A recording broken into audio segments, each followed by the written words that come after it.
Hello, I'm Tom Lovato.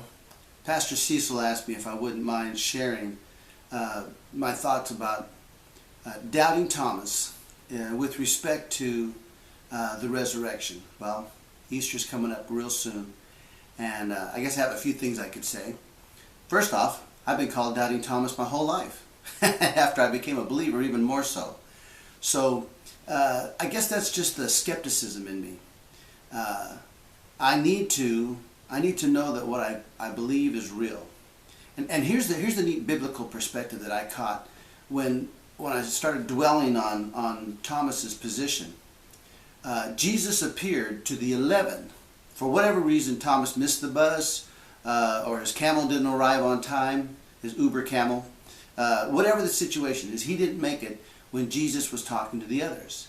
And what was interesting is that Jesus, when he appeared to the 11, he showed them the wounds in his hands, or in this case, most likely in his wrists, and in his side. So they had direct personal confirmation that Jesus was alive. Thomas just wasn't there for whatever reason. And the neat thing about this whole period is that when Thomas was when all of them were gathered together, Jesus appeared before them, most likely walking right through the wall and just showing up, and he went right up to Thomas and he said, "Thomas, reach out and touch and see the wounds and stick your hand in my side." And of course, Thomas's confession at that time was, "My Lord and my God." See, he had direct personal and physical revelation. He didn't have to just suppose it was true. He knew that it was true. All of the apostles knew it was true. If you look at how they died, they didn't die for something they had hoped for. They knew it was true. And though he was a doubter,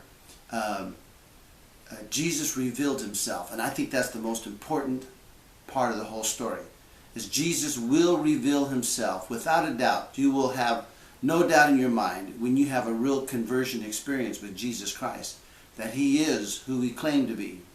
But he doesn't have to come to you in the physical. You see, Jesus spoke to Thomas and he said, "Thomas, you believe because you have seen." He said, "But blessed are those who believe who have not seen."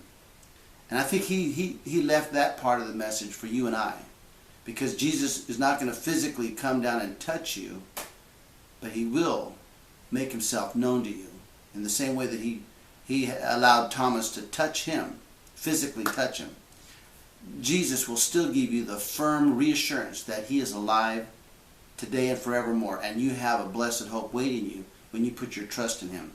When I had my salvation experience in a jail cell, I was crying in a pool of tears, kneeling down on the floor and calling out to God. I didn't even know Jesus personally. I had grown up Catholic and I knew of religion, and I even dabbled in a few other things, but I did not know Jesus personally until I was broken and I was surrendered. Because the scripture says that if you seek after him diligently, you will be found of him.